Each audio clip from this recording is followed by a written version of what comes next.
As doenças mentais, elas podem ser desenvolvidas a partir da infância. A partir dos 8 anos de idade, as crianças já reconhecem a existência da morte e pode recorrer a ela como uma fuga. A campanha Setembro Amarelo trata da prevenção do suicídio e essa é a temática também do programa Você Mais Saudável, que hoje tem a satisfação de estar aqui no consultório da doutora Renata Machado, que é endocrinologista infanto-juvenil, mestre e pesquisadora em genética, além de pediatra, né? E professora da Universidade Federal de Goiás. Isso mesmo. Obrigada, é um prazer estar aqui com vocês.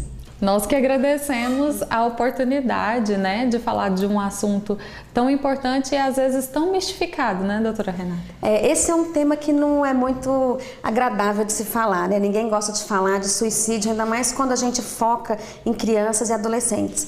Mas, como vocês veem, eu sou pediatra, especializada em endócrino e mestrado em genética.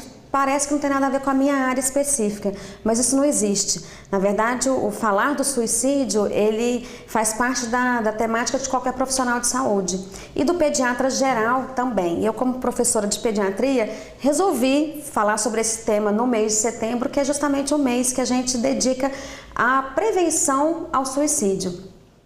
Doutora Renata, agora sim, as causas elas são variadas e às vezes nós que somos leigos temos uma tendência a pensar que só circunstâncias ambientais influenciam no humor e na geração de doenças psiquiátricas e psicológicas, mas o orgânico também pode ser causa dessas doenças e ter como consequência o suicídio?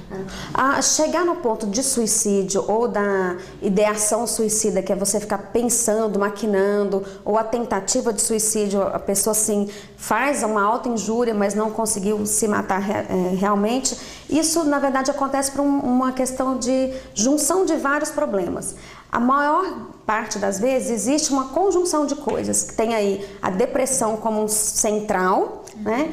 E questões também de abuso de substâncias como qualquer droga ilícita, álcool também, questões familiares estão envolvidas e algumas questões até hormonais também chamam a atenção. Interessante ressaltar que uma grande parte dos suicídios tentados na infância, não adolescência, mas na infância, tem relação com alterações da glândula tireoide.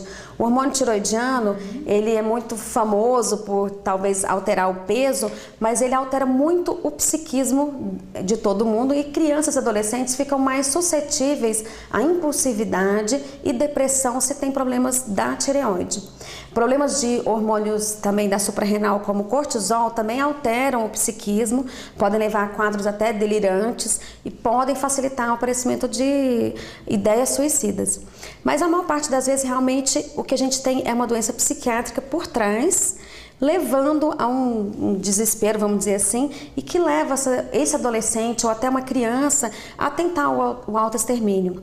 E é um mito pensar que isso acontece em adultos, pelo contrário, geralmente a fase que é mais preocupante, o maior risco, é o adolescente ou um adulto jovem. Doutora, agora em relação a essa questão hormonal, existe uma dificuldade também de diagnóstico? Porque, por exemplo, a infância já é uma faixa etária, a infância e a adolescência já é uma faixa etária em que se não dá muito crédito a essa tristeza, a essa variação de humor das crianças, que pode ter essa influência de hormônio e pode ter também o seu diagnóstico dificultado por uma dificuldade de percepção dessas alterações? Sem dúvida, existe uma dificuldade maior na adolescência, porque muitos comportamentos são normais até um certo ponto na própria fase do adolescer.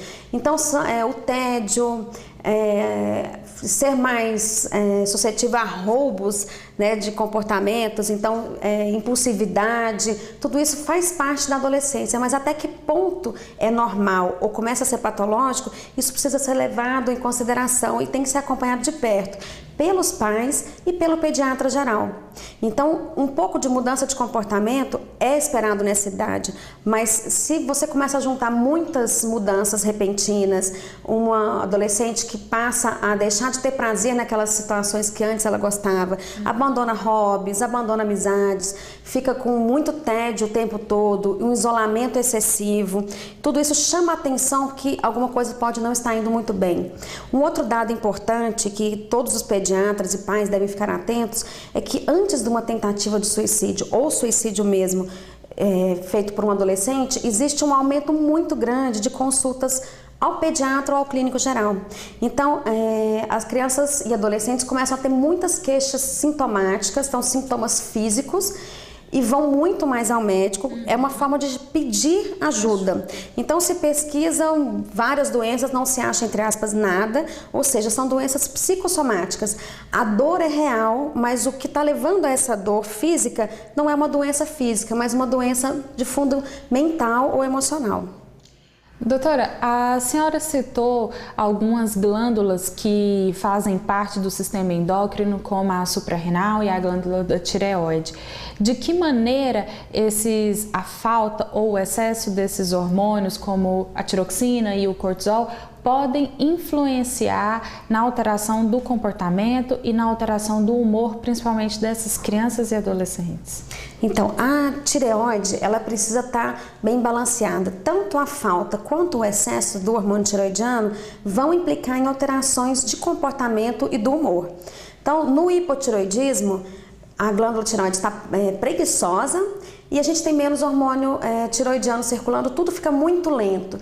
E isso acaba levando ao quê? A quadros de depressão, isolamento com maior intensidade.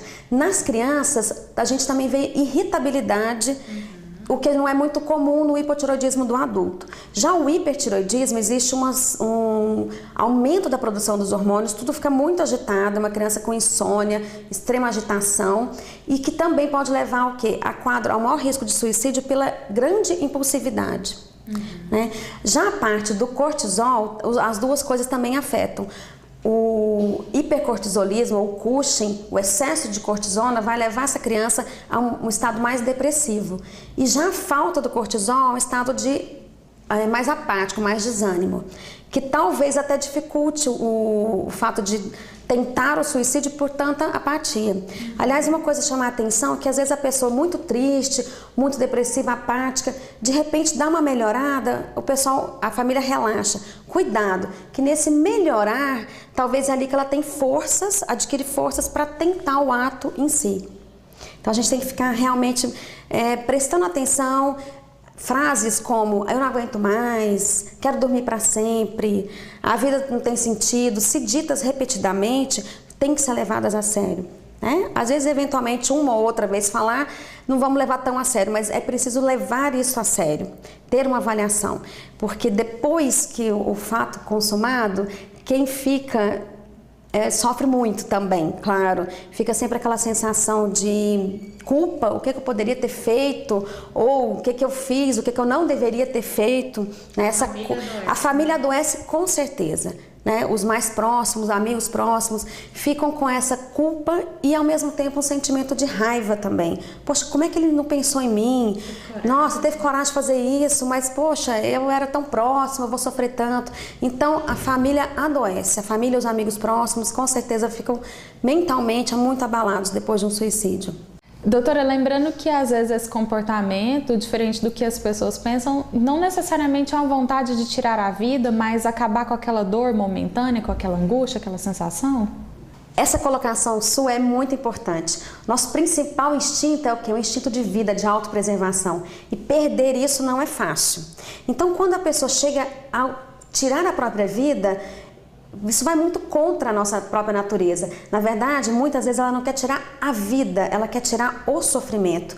E a única forma de se ver livre desse sofrimento que essa pessoa encontrou nesse momento de intenso sofrimento e desespero, para tirar a dor, ela tira a própria vida. Mas o objetivo seria tirar a dor em si. Então, a maioria dos suicídios, ela é prevenível sim. Na verdade, o suicida, ele quer tirar a dor. A vida vem como uma consequência. Agora, em relação aos tratamentos, porque além desse auxílio, desse acompanhamento que os pais, as pessoas próximas devem ter, principalmente em relação às crianças que identificam um pouco isso como a normalidade, do ponto de vista da medicina, quais são os tratamentos disponíveis, tanto em relação à intervenção medicamentosa ou suplementação hormonal, quanto em relação às terapias? Bom, em caso de doenças orgânicas, é claro, a gente vai tratar aquele ponto específico. Então, se eu tenho um problema de tireoide, eu vou repor esse hormônio. Se eu tenho um problema de hormônios sexuais que também podem alterar, vamos tratar cada hormônio especificamente. Mas um ponto que eu quero chamar a atenção é que não pode haver um preconceito com a doença mental. E às vezes eu tenho um problema orgânico associado a uma doença mental junto. Então, não precisa ter medo nem preconceito de encaminhar uma criança ao psiquiatra infantil, ao neurologista, ao psicólogo, porque a gente vai precisar dessa equipe multidisciplinar. Então, vamos desmistificar o encaminhamento ao psiquiatra. Ele é um médico como qualquer outro, não é médico de louco, ele é médico que trata as questões psíquicas, as questões mentais. Então, depressão é uma doença, depressão tem que ser tratada com medicamentos, além de a terapia familiar, junto, mudança de ambiente e tratar questões orgânicas, outras, se for o caso. Mas essa mensagem tem que ficar muito colocada para o Setembro Amarelo. Não tenham preconceito de encaminhar os seus pacientes ou seu filho para uma avaliação psiquiátrica e psicológica. Ela é muito importante. Doutora Renata, agora a alimentação, o bem-estar físico, a prática de exercício físico também pode auxiliar nesse tratamento multidisciplinar? Sem dúvida, né? Uma vida saudável vai prevenir um monte de coisas e isso melhora muito o humor. Então a gente sabe que uma alimentação balanceada e com os aminoácidos bem balanceados, essenciais, a gente vai ter produção normal de serotonina, dopamina, que são substâncias que agem no cérebro e que vão te deixar com uma sensação de bem-estar, bom humor, né? A prática de exercício físico é fundamental, tanto para a questão orgânica, de prevenção de obesidade e doenças cardiovasculares, diabetes, mas também para o bem-estar físico, bem-estar mental. Durante o exercício físico existe produção de endorfinas, que são produzidas pelo nosso cérebro e que estão ali para deixar a gente se sentindo bem, né? É como se fosse um medicamento natural produzido durante a prática do exercício físico. Então, vida saudável, sem dúvida. Existem alimentos específicos que contribuem, por exemplo, as castanhas, verduras, quais seriam as especificidades? Bom, não existe um alimento específico. O importante é você ter uma alimentação balanceada e com a menor quantidade possível de alimentos industrializados. Que na industrialização, nesse super refinamento, você tira justamente aquilo que é mais importante, as fibras, as vitaminas, e reduz a quantidade dessas substâncias que são os precursores para você formar a serotonina, a dopamina, essas substâncias que nos dão a sensação de prazer. Para finalizar, qual o recado que a senhora, como pediatra, passa aos pais e aos familiares em relação a essa atenção que eles devam ter com seus filhos para que o suicídio não seja uma consequência? Eu acho que a principal mensagem do nosso Setembro Amarelo é a prevenção. A prevenção começa desde bebezinho, com o quê? Com uma atenção, a vida em família, alimentação em família, e então a gente vai prevenir essas doenças mentais com uma vida familiar mais intensa. E algumas pessoas, apesar de ter toda essa estrutura, mesmo assim vão desenvolver doenças mentais.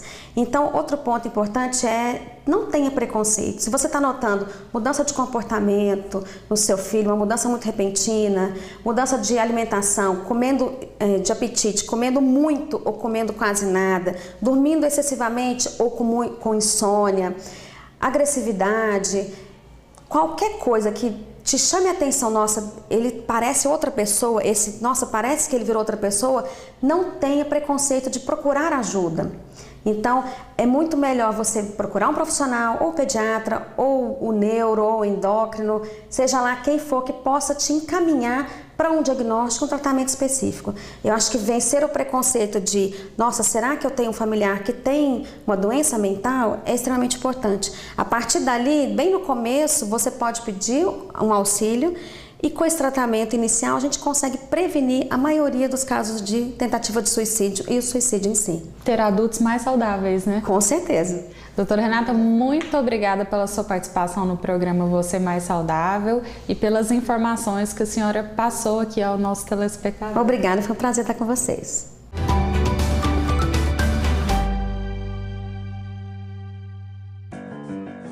Você fica constrangido quando encontra uma pessoa com deficiência?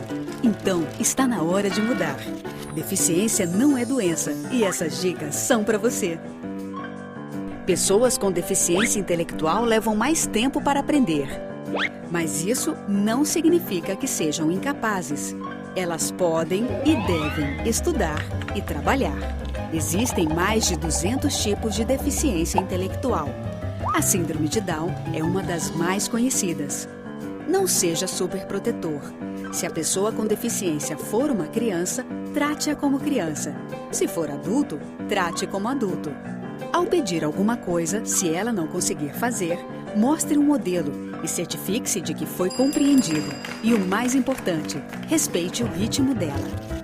Cidadania é saber conviver com as diferenças.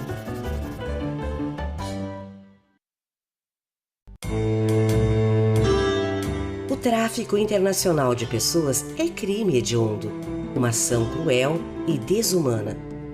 Envolve o aliciamento, o transporte e a exploração, e mesmo que a vítima saiba que está sendo traficada, isso não exclui nem diminui a culpa do criminoso.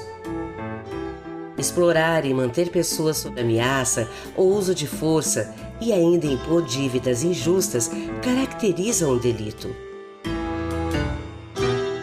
Tráfico internacional de pessoas é crime hediondo, sim.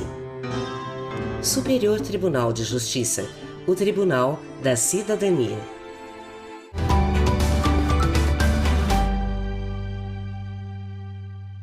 De acordo com dados divulgados pela Organização Mundial da Saúde, cerca de 800 mil pessoas morrem vítimas de suicídio todos os anos no mundo. No Brasil, essa é a terceira causa de morte mais frequente. Diante desse cenário preocupante, a OMS propõe, através da campanha Setembro Amarelo, a divulgação de informações que podem prevenir os casos. Psiquiatra e diretor técnico do Centro de Referência e Excelência em Dependência Química de Aparecida de Goiânia, o CREDEC, o médico Tiago Oliveira ressaltou que 90% dos suicídios são influenciados por doenças mentais. Ele também alertou sobre a influência da dependência química, seja de álcool ou outras drogas, como fator agravante de quadros psiquiátricos. Quando se fala de dependência química e de transtornos de humor, a gente está falando das principais doenças associadas aos suicídios consumados. Mais de 90% dos pacientes suicidas tinham, na época do suicídio, um transtorno mental, a maioria das vezes ou não identificado ou não tratado adequadamente. A morte em razão do suicídio afeta permanentemente, em média, 6 pessoas próximas à vítima, segundo estudos psiquiátricos. Esse fator aponta para a necessidade de haver um acompanhamento profissional dos entes, bem como o combate ao preconceito em reconhecer as doenças mentais como problema de saúde pública. Há 5 anos, Stephanie Tavares perdeu o pai em razão do suicídio. Ela destacou que tanto o apoio de familiares quanto o auxílio de um profissional foram fundamentais para a sua compreensão e bem-estar. Foi bem difícil, por ser uma pessoa bem próxima a mim, mas com a ajuda dos meus familiares, me ajudando, me dando conselhos, e meu psicólogo, eu recebi até bem melhor agora, com o tempo. Durante o tempo foi passando. É uma doença como qualquer outra, que levou uma fatalidade, que aquela doença levou ele a fazer isso. O suicídio é um problema complexo que envolve fatores psicológicos, biológicos e sociais que devem ser tratados por uma equipe multifuncional.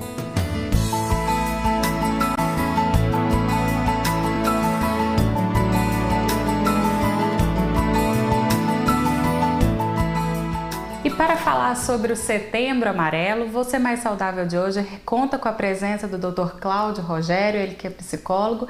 Dr. Cláudio, um tema complicado e que traz uma mistificação, um tabu em si? Sim, é uma coisa que é complicado falar de suicídio, né?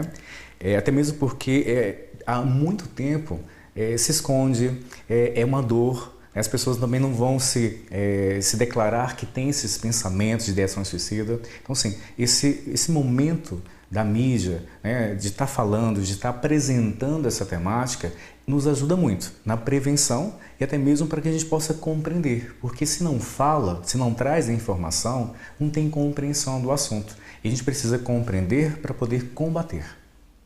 Cláudio, agora, quais são os principais indícios de que a pessoa é um potencial suicida e se existe uma possibilidade de prevenção?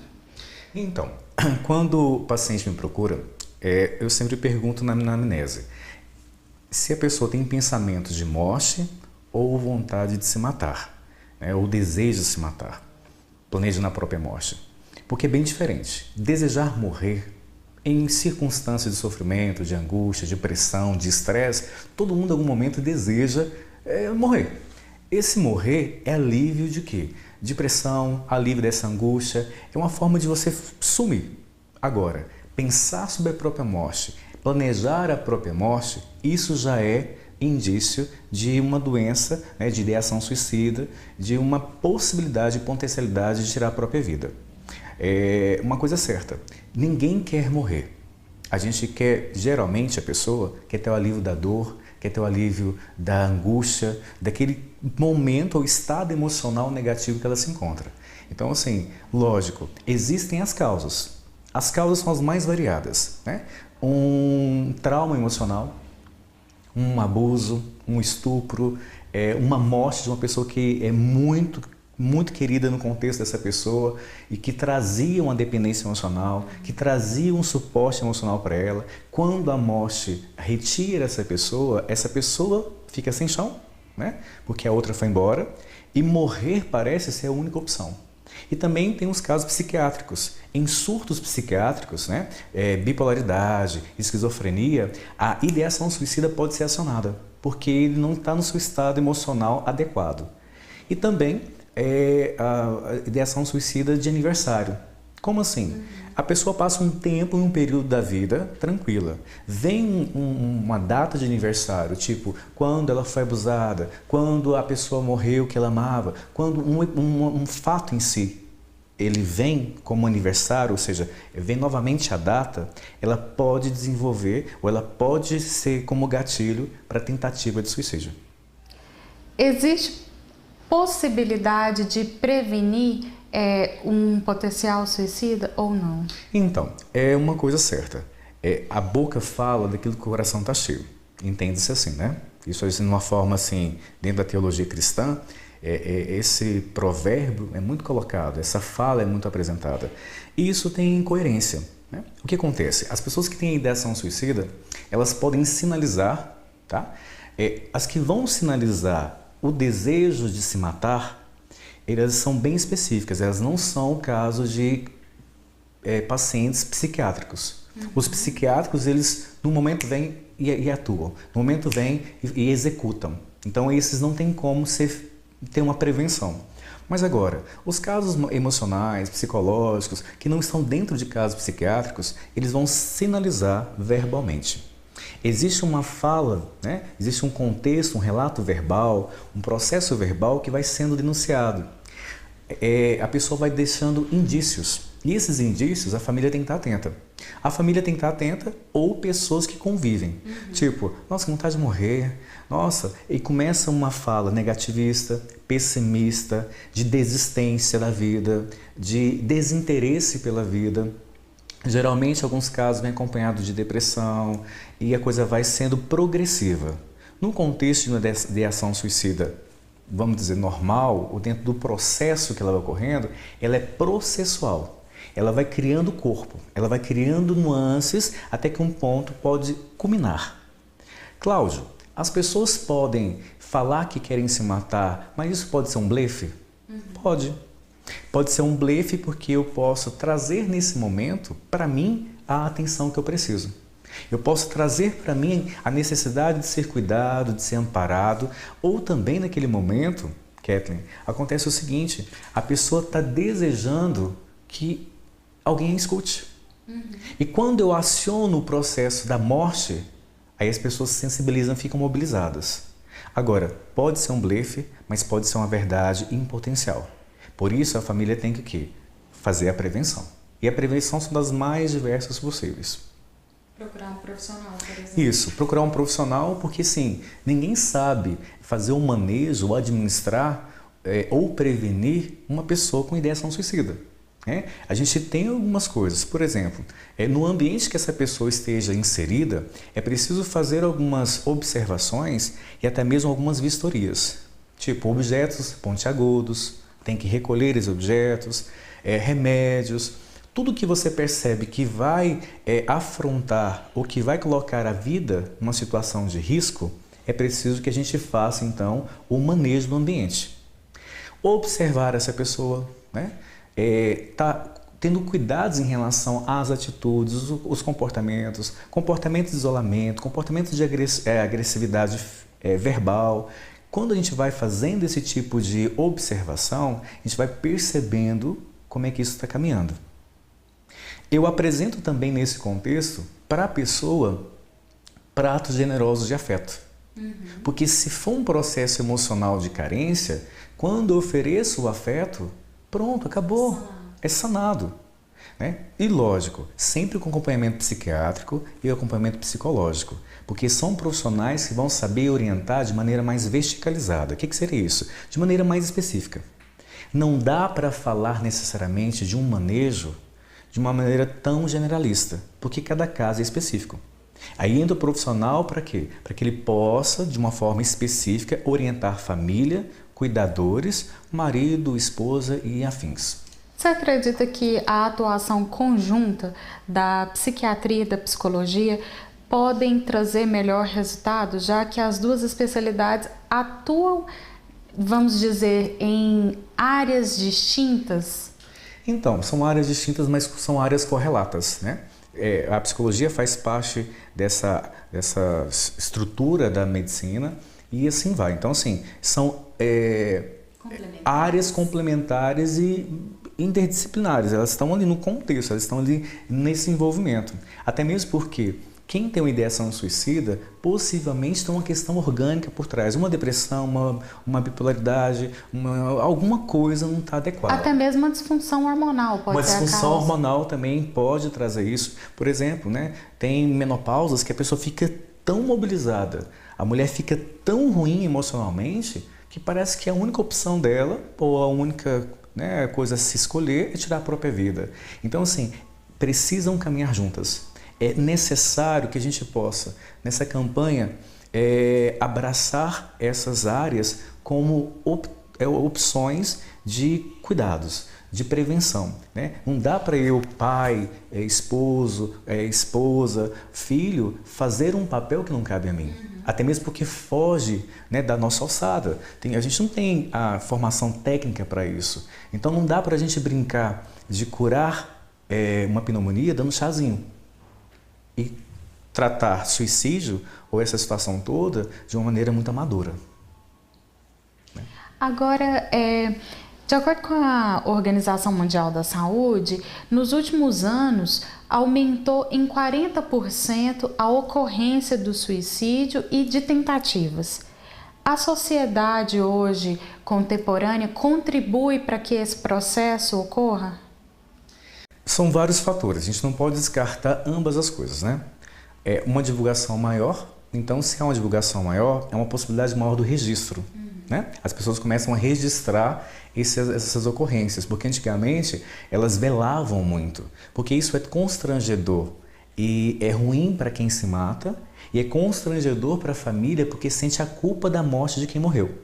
Deu para entender? Né? Então, assim, com esse processo, né, da sociedade abrindo mais espaço para essa temática, as ocorrências de registro aumentam, né, começam a ser registradas, mas não podemos esquecer que essa nossa vida, o cotidiano que nós estamos inserido num contexto de pressão, de ansiedade, de competitividade, do ter e não ser como ser humano, contribui significativamente para o aumento, né, dessa questão do desejo da morte, ou melhor, da ideação suicida. Porque chega uma hora, tipo, o que eu valo? Né? Qual que é o meu valor? Quais são os meus valores em relação à sociedade, em relação ao contexto que eu estou inserido? O próprio papel que essa pessoa desenvolve. O próprio papel que ela desenvolve. Se ela acha que é um papel aquém, que é um peso para a família, que é um peso para a sociedade, eu tenho que limar isso, eu tenho que eliminar. Então, se eu me sinto tão pesado para o outro, uma forma de não me sentir assim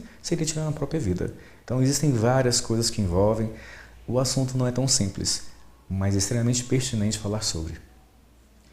A informação ainda é a melhor arma de prevenção? Sim, eu sempre coloco, né, tanto para meus pacientes ou para as pessoas que eu falo, que a informação gera transformação na forma de pensar, na forma de sentir e na forma de agir. Se eu consigo absorver essa informação, eu consigo dar significado para ela e assim eu consigo funcionar bem como ser humano, como pessoa. Cláudio, agora, você acredita que também falta uma compreensão e uma avaliação do comportamento psicológico ou orgânico alterado como doença? Por exemplo, as pessoas não reconhecem o câncer como uma doença, reconhecem a diabetes como doença, mas as doenças psicológicas, as doenças da mente, existe uma resistência em aceitá-la como tal? Sempre houve, mas isso está caminhando de uma forma mais interessante. Por que é mais complicado, Kathleen? Porque é o seguinte, quando tem-se um câncer, quando você tem uma doença orgânica, necessariamente falando, existem exames para legitimar isso, né? Quando se fala de questões emocionais, existe avaliação, né? Avaliação psicológica, avaliação que a gente faz, avaliação clínica, mas não é palpável.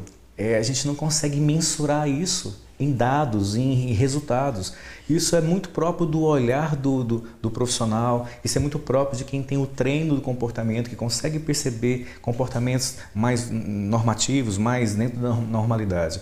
Então, assim, fica muito distante das pessoas. Aí elas começam a colocar, assim, algumas justificativas. Ah, isso é dengue, isso é manha, isso é carência. E não conseguem trazer de uma maneira também palpável um resultado, um diagnóstico do que seria.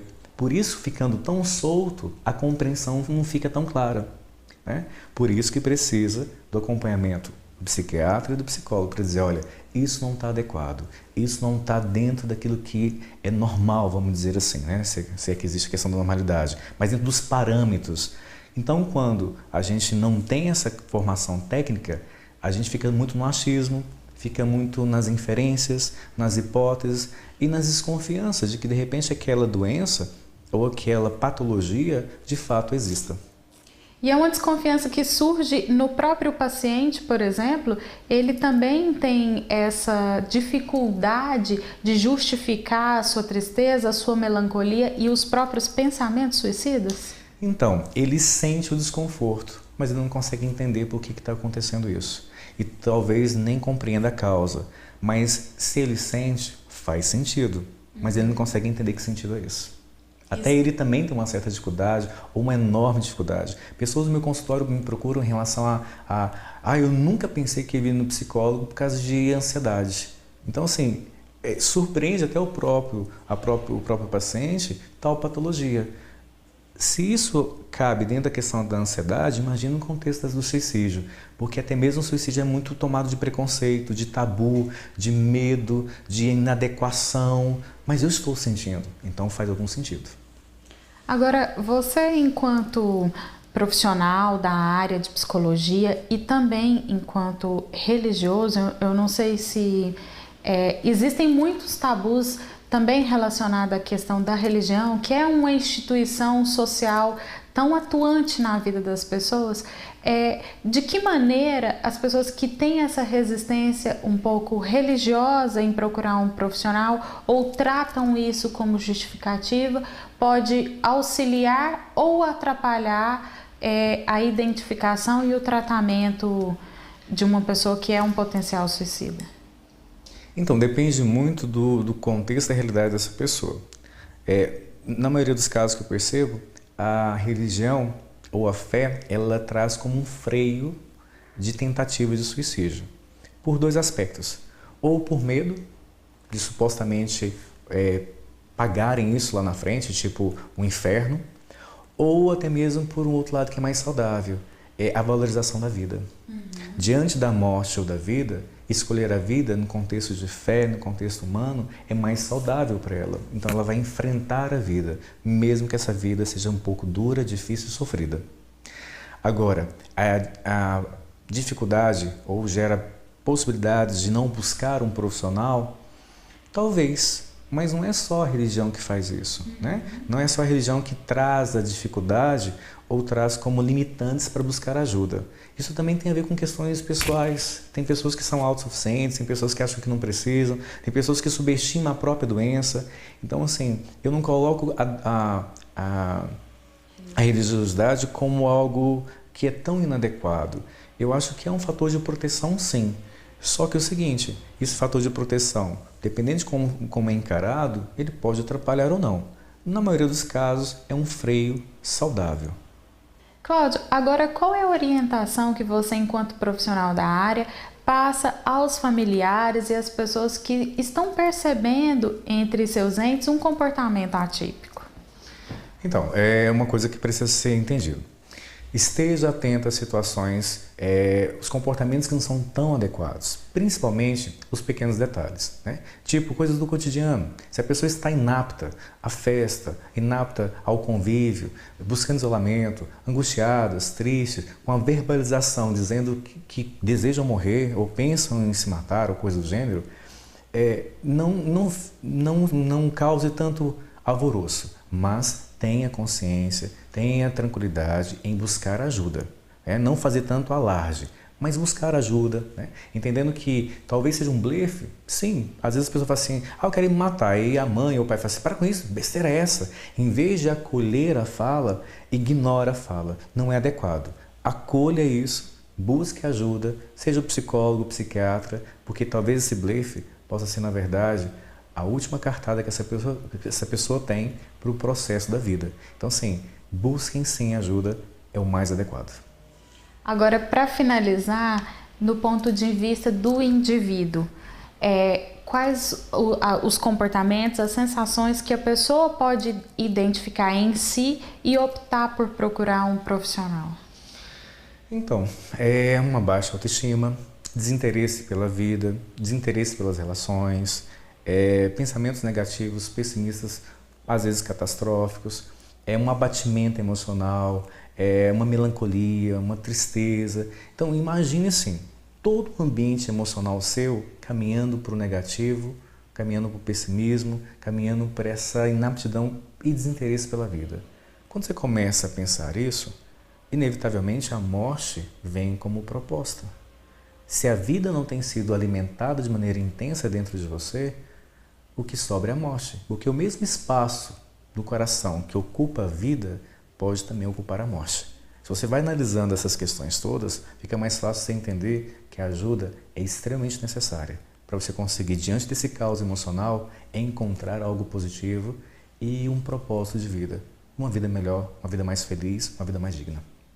Buscar ajuda diferente do que as pessoas pensam, é muito mais um ato de coragem do que sinônimo de fraqueza?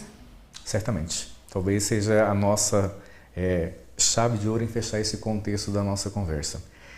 Buscar ajuda não é fraqueza, é compreensão de que você precisa ser mais forte, né? Então, sim, uma mão estendida, um ombro colocado no momento certo, nos faz mais fortes, né? E melhores como ser humano. Muito obrigada pela sua participação, por compartilhar o seu conhecimento conosco. Agradeço pelo convite, né? Vocês podem estar me seguindo no Facebook, no Instagram, no YouTube. Joga lá, Dr. Cláudio Rogério, Dr. Cláudio Rogério. Vocês vão acessar, né, o meu canal, que é Psicologia da Alma, e ter acesso a outros trabalhos, a outros materiais, que é conciliando psicologia com a fé. Uma forma mais interessante de enxergar a vida. O programa Você Mais Saudável fica por aqui. Eu te espero numa próxima edição.